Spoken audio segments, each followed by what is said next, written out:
नमस्कार मित्रांनो, आता मी कर्नाटकमधून निघतोय आणि आजचं दर्शन होईल आमचं अक्कलकोट, पंढरपूर आणि कोल्हापूर.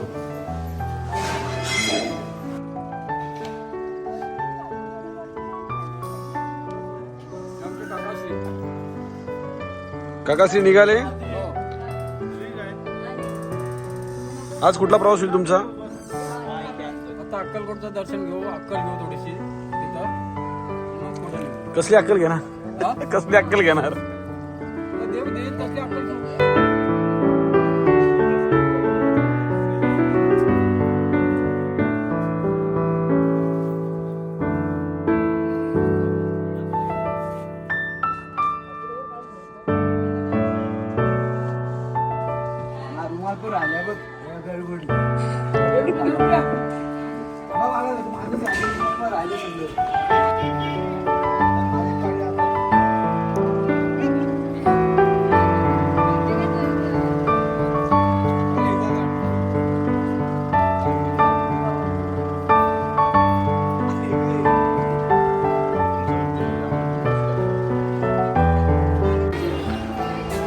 मित्रांनो, अक्कलकोट देवस्थानचं हे वाहन स्थळ आहे.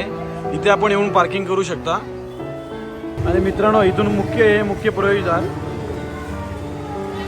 स्वामी समर्थ महाराजच्या वटवृक्षाच्या दर्शनासाठी हे मुख्य प्रवेशद्वार. मित्रांनो, आता आपण स्वामी समर्थ महाराजांच्या अक्कलकोट या ठिकाणी पोहोचलेलो आहोत. आता बघूया आपल्याला दर्शनाला किती उशीर लागतोय. चला आता दर्शन घेऊया. खूप गर्दी असे वाटतंय, पण बघूया किती वेळात आपलं दर्शन होतोय.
नाही इथं आले का? आजूबाजू इथून आजूबाजू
मित्रांनो, हे स्वामींचं वटवृक्ष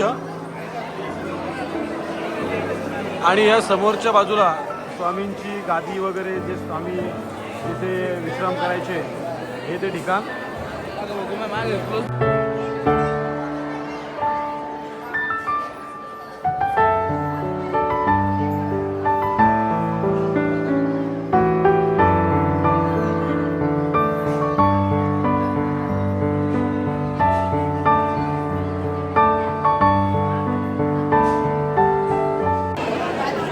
श्री स्वामी समर्थ मित्रांनो, आता आपण आहोत स्वामी समर्थांच्या मंदिराच्या गाभाऱ्यात आणि वाटलेलं का 1 ते 1.5 तास जाईल दर्शन. आपण 10 ते 15 मिनिटात आपल्याला दर्शन लगेच भेटलं. स्वामींची कृपाच म्हणावं लागेल. चला तर मित्रांनो, खूप सुंदर असं मन प्रसन्न वातावरणात आपल्याला स्वामींचं दर्शन लाभलेलं आहे आणि आता आपण निघूया पुढच्या.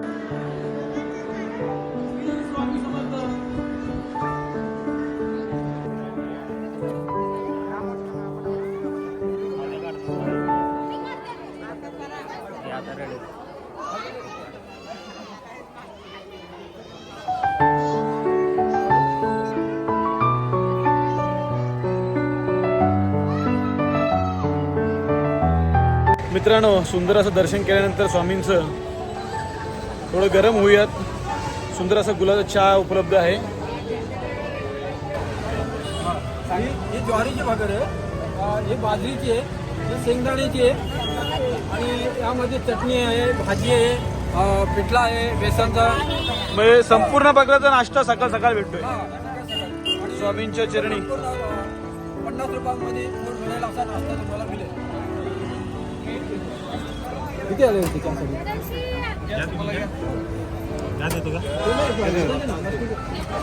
चहा घेतो आता.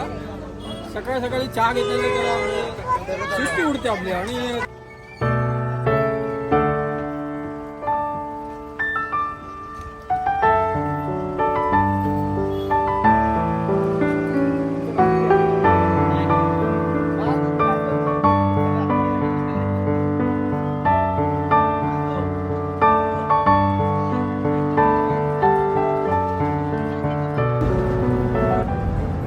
अक्कलकोट श्री स्वामी समर्थ महाराज की जय. अक्कलकोट श्री स्वामी समर्थ महाराज की जय.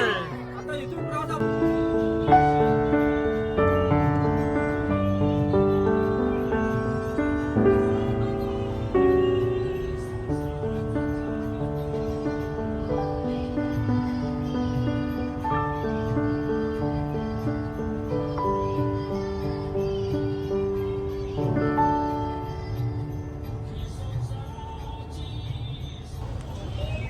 मित्रांनो, अक्कलकोटहून 1.5 तासाची रनिंग करून आता आम्ही पोहोचलो तुळजापूरमध्ये. ही तुळजापूरची पार्किंग आहे, भयंकर गर्दी आहे. चला बघूया मला किती उशीर लागतो आपल्याला दर्शन करण्यासाठी. मित्रांनो, 3.5 शक्तिपीठांपैकी तुळजापूर सुद्धा एक शक्तिपीठ म्हणून महाराष्ट्रातील ओळखलं जातो. कोल्हापूरची महालक्ष्मी, तुळजापूरची भवानी माता, महाऊरची रेणुका माता आणि सप्तशृंगीची वणीची सप्तशृंगी माता, अशा 3.5 शक्तिपीठांपैकी आता आपण पोहोचलो तुळजापूरमध्ये आणि तुळजापूरच्या आता भवानी मातेचं दर्शन करूया.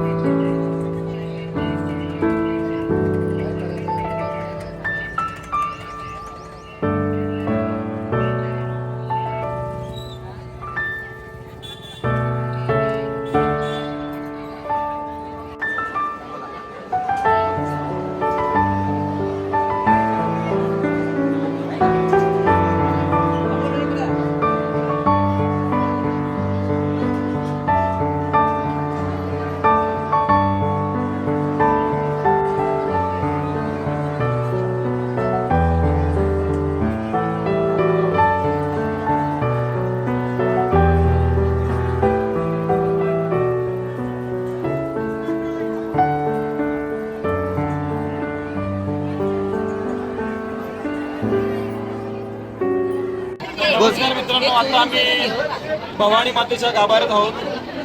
जेव्हा अफजल खान स्वराज्यावर चालून आला तेव्हा तुळजापूर, पंढरपूर आणि वाई ह्या मार्गाने अफजल खान जेव्हा प्रतापगडला जाण्या अगोदर तुळजापूर या शहराचं पूर्ण अफजल खानने पूर्ण शहर उद्ध्वस्त केला. इतिहासकार सांगतात की अफजल खानाकडे 10 एवढं बल अफजल खानाकडे होतं. जेव्हा अफजल खान सैन्याच्या तुकडीमध्ये घेऊन लढाईला जायचा, एखादी तोफ जर का ह्याच्यामध्ये गुंतली, खड्ड्यामध्ये गुंतली, तर स्वतः अफजल खान ती तोफ बाहेर काढा. इतकं शक्तिशाली अफजल खान असून आपल्या छत्रपती शिवाजी महाराजांनी अफजल खानाला 2 मिनिटात ठार मारला. त्यानंतर छत्रपती शिवाजी महाराजांचा 2 मिनिटात कार्यक्रम करेक्ट करून टाकला. आणि जेव्हा तुळजापूर प्रतापगडला जाण्या अगोदर तुळजापूर शहराचं उद्ध्वस्त केल्यानंतर तिथल्या महालक्ष्मी भवानी मातेची मूर्तीची ही इथल्या भोप्यांनी अगोदरच लपवून ठेवलेली. नंतर महाराजांनी प्रतापगडच्या पायथ्याशी अफजल खानाचा वध केला. त्यानंतर इथे भवानी मातेची प्राणप्रतिष्ठा स्थापना करून ही मूर्ती अजून आपल्याला आहे तशी पाहायला मिळते. भवानी माते की जय जय भवानी, जय शिवाजी, छत्रपती शिवाजी महाराज की जय हर हर महादेव हर महादेव.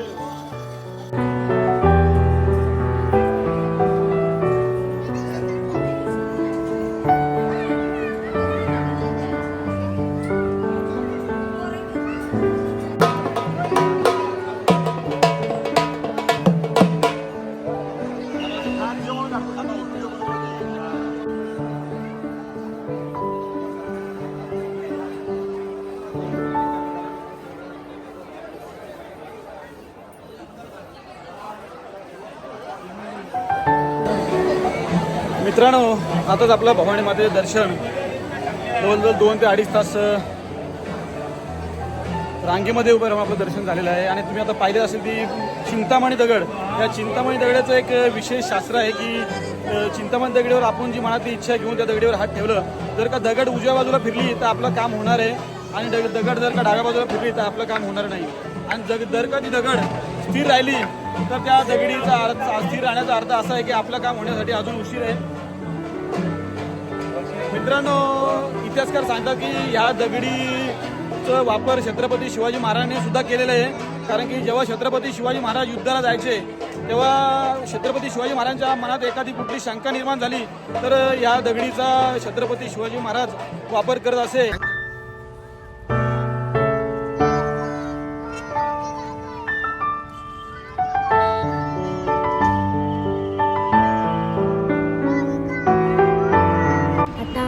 तुळजापूरशी निघालोय. आता इथे सगळं जेवणची तयारी चालू आहे आणि आम्ही सगळी बसमध्ये बसतोय. आणि मग जेवल्यानंतर आम्ही पंढरपूरला जाऊ. आणि आम्हाला खूप गरम होतंय. काय गाई, आता आम्ही तुळजापूरची दर्शन करून चाललो पंढरपूरला. पण सगळ्या लहान मुलांना लागले भूक, आम्हाला पण लागले. मग त्यासाठी सगळी जेवणाची तयारी चालू आहे. दाल भात, फ्लावरची भाजी 1 नंबर. आणि तिकडे बाबा घेऊन पाणी आणायला, तेव्हा पाणी आणा बाबा दाखवा. आणि हे आमची जेवणी, हात करा. हे जेवणी आहेत रोजचे. यांची खूप आमच्यावर खूप होणार 3 दिवस. भोजनाचा लाभ हेच देणार आहेत.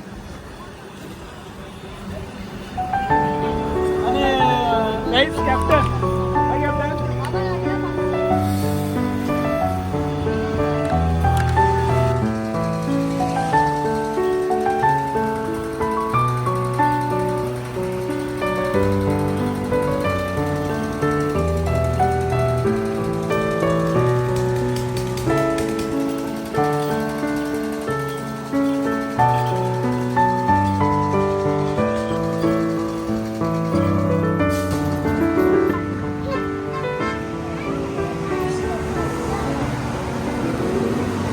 खाशील का? नक्की ना? खाशील नक्की?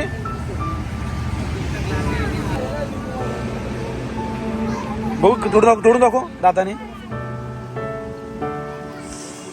बाबा डेंजर जात होत तुझे.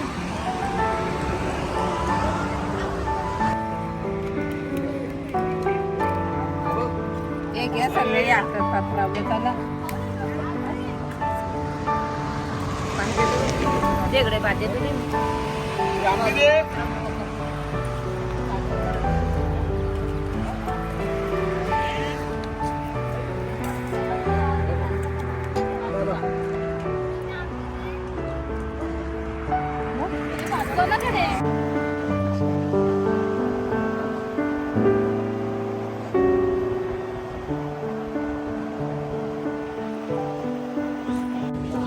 रामकृष्ण माऊली.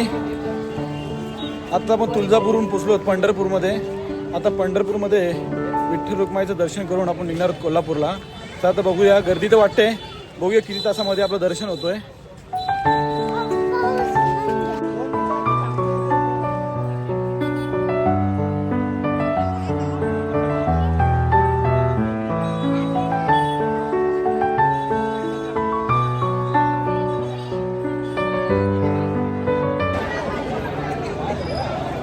मित्रांनो, भयंकर गर्दी या पंढरपूरच्या नगरीत आपल्याला पाहायला मिळतोय.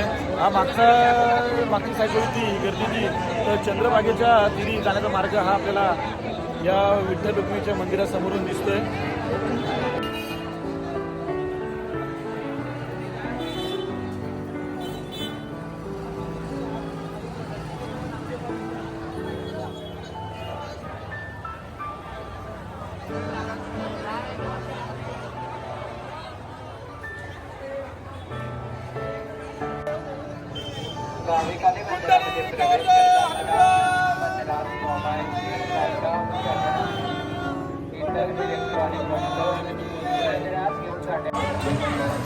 मित्रांनो, ही मंदिराची पश्चिम महाद्वार आहे. आता आपण थोड्या वेळा आणि पूर्व महाद्वार पुढे आपण पश्चिम महाद्वाराकडून चाललो आणि आता पूर्व महाद्वाराकडून दर्शन करून प्रदक्षिणा मारून आपण परत कोल्हापूरकडे आपण प्रस्थान करणार आहोत. तर चला आता दर्शन करूया. पंढरपूरच्या नगरीत लगबगलेली ही दुकानं. पंढरपूरच्या नगरीत कुठलीही वस्तू नाहीये असं नाहीये, संपूर्ण दुकानं खचाखच भरलेली आपल्याला पाहायला मिळतात. पंढरपूर म्हटलं तर चंद्रभागेच्या तिरी उभा मंदिरी तो पहा विठेवरी.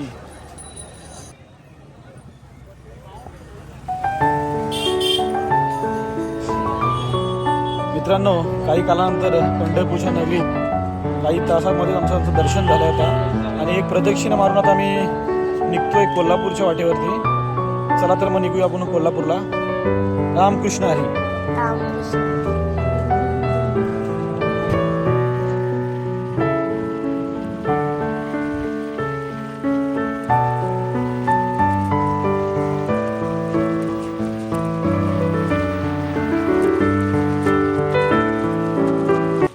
जर तुम्हाला ही व्हिडिओ आवडली असेल तर लाईक, शेअर, सबस्क्राईब सुद्धा करा. तर उद्या कोल्हापूरच्या व्लॉगमध्ये भेटू. Bye bye.